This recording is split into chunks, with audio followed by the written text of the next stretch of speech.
तुम्हें तब तब ज़्यादा सफलता मिलेगी जब जब तुम कोई काम पैसे के लिए करने की बजाय ना उस काम से भलाई की नीयत के लिए करोगे। तो ये तुम्हारे साथ पहले भी हुआ है और भविष्य में भी यही रहेगा।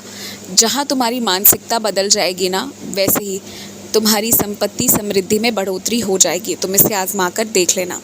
तुम्हें शायद याद नहीं है, लेकिन आज से कई साल पहले जब तुम बहुत छोटे थे ना, तब भी मेरा और तुम्हारा मिलना हुआ था।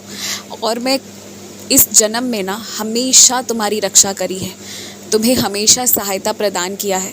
जो ऐसे कुछ मौके तुम्हें स्पष्ट रूप से याद है ना, कि जब तुम्हारी मौत तक हो जाती और किसी को पता नहीं चलता, कोई तुम्हें खोज तक नहीं पाता, वो सब कुछ वहाँ पर जो रक्षा हुई थी ना, वो सब मेरे कारण ही हुई थी।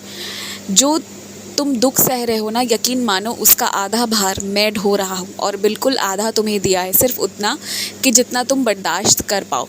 और जो दुख तुम सह रहे हो ना, वो पल भर में मैं ठीक कर सकता हूँ, लेकिन यदि मैंने तुम्हें वो दुख दिया है तो उसके पीछे का कारण है। उससे कुछ सीख लोगे ना। जैसे ही तुम जीना सीख लोगे, वैसे ही वो दुख अपने आप से तुमसे दूर होकर चला जाएगा।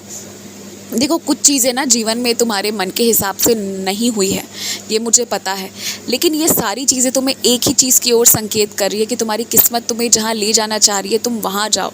तुम्हें बहुत सफलता लिखी है, तुम्हारे जीवन में ना बहुत कुछ अच्छा लिखा है। तुम उम्र की चिंता मत करो, उम्र से मत जोड़ो अपनी सफलताओं को। तुमने बहुत से सपने छोड़ दिए थे, कुछ घर वालों के कारण, कुछ बाहर वालों के कारण, लेकिन तुम्हारी किस्मत पहले भी बहुत अच्छी लिखी थी और आज भी बहुत अच्छी लिखी हुई है। तुम्हें वापस से अपने उस सपने को पूरा करना चाहिए जो जो तुमने अधूरा छोड़ा है। और अभी जब घर पर मेहमान आए हुए हैं, घर पर कोई ऐसी चीज़ आ गई है, कोई ऐसा व्यक्ति आ गया है, कोई ऐसी नई जिम्मेदारी आ गई है ना, तो उसको दिल लगा कर निभाओ। और याद रखना, उम्मीद बिल्कुल मत रखना, ना आज ना भविष्य में कभी भी। बिना उम्मीद के बस दिल से उस रिश्ते को निभाओ। और जब मैं मौका दूं कि छुट्टी मनाओ, घूमो फिरो, या फिर जब मैं मौका दूं कि आराम करो, तो वो करो। जिस चीज़ के लिए जब जो समय दिया जाए तब वो काम किया करो।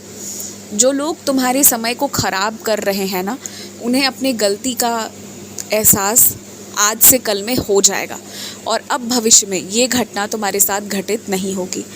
हर चीज़ जो तुम चाहो ना, वो हो सकता है, लेकिन कुछ लोगों का मिजाज जो है ना, वो बहुत गर्म रहता है।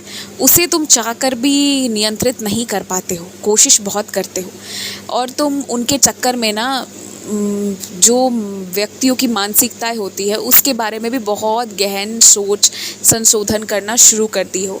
लेकिन तुम ये भूल गए कि यदि तुम चालीसा पढ़कर मुझसे अर्जी लगाए होते ना, तो एक बार में ही तुम्हारी बात सुन ली गई होती और तुम इस समस्या से निकल गए होते।